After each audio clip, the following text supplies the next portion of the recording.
Assalamualaikum warahmatullahi wabarakatuh. Kami dari kelompok 2 akan mempresentasikan sejarah kemajuan ilmu pengetahuan dalam Islam.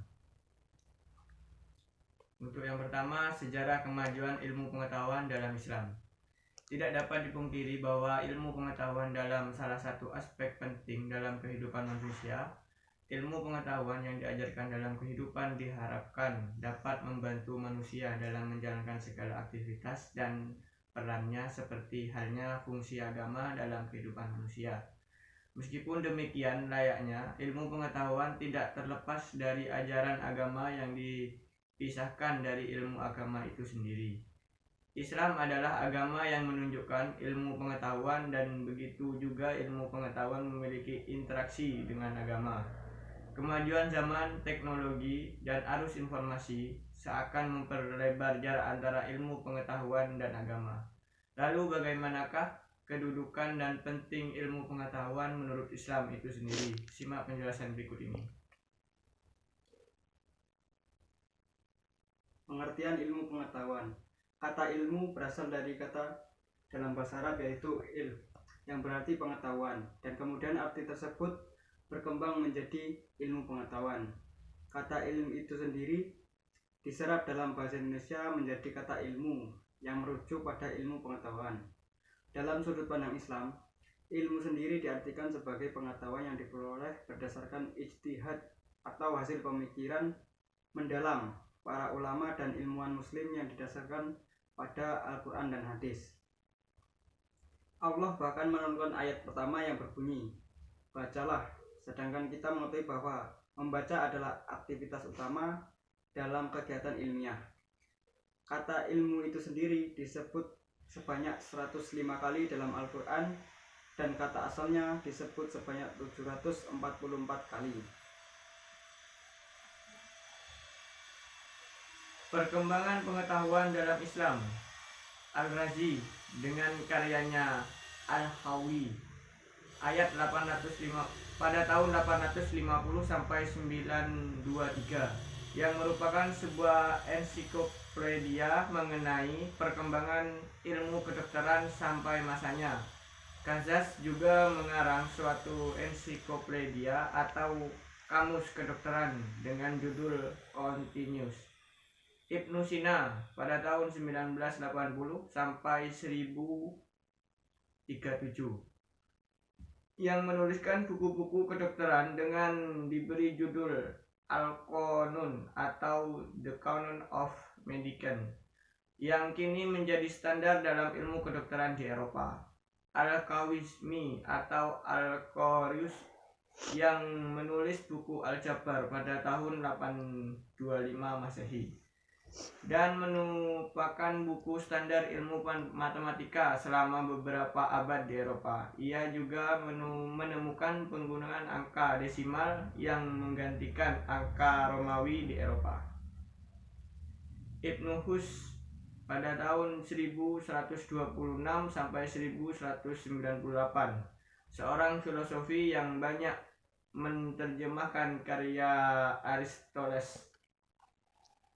Al-Idris pada 1100 sampai 1166, yang membuat 70 peta kerajaan Sicilia di Eropa.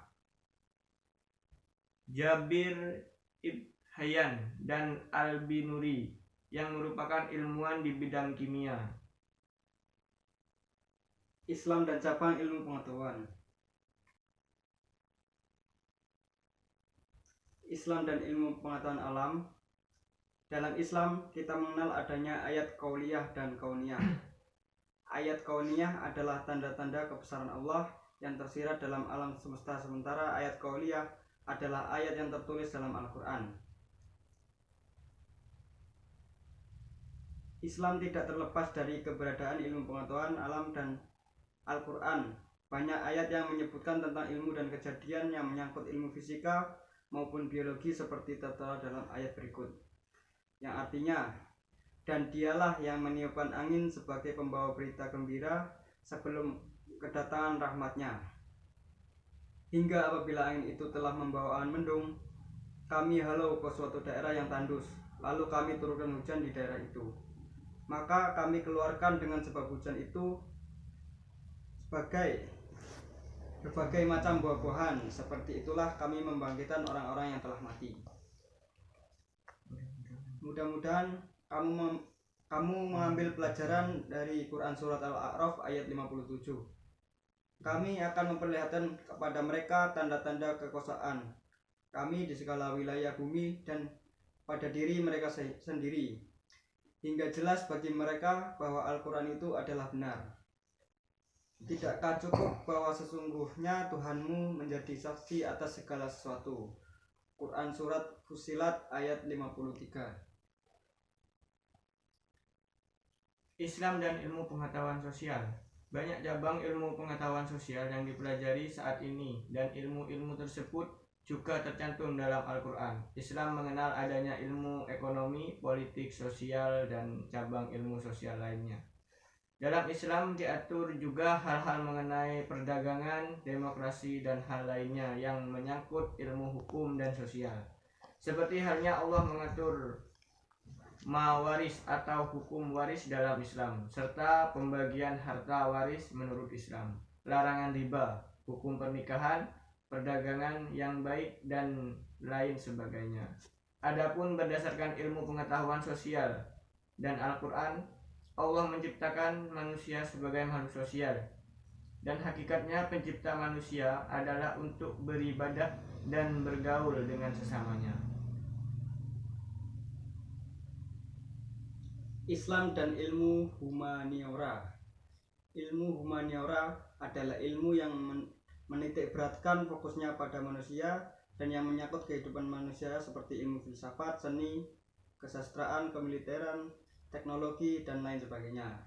Islam tidak hanya mencakup ilmu pengetahuan sosial dan ilmu pengetahuan alam. Akan tetapi, dalam Islam terutama Al-Quran mencakup seluruh aspek kehidupan yang berkaitan dengan manusia dan tercantum di dalamnya jawaban atas permasalahan-permasalahan yang dihadapi manusia pada umumnya. Terima kasih dari perhatian teman-teman semua. Kami dari kelompok 2, bila ada tutur kata yang salah, mohon maaf yang sebesar-besarnya. Wabillahi taufiq wal hidayah.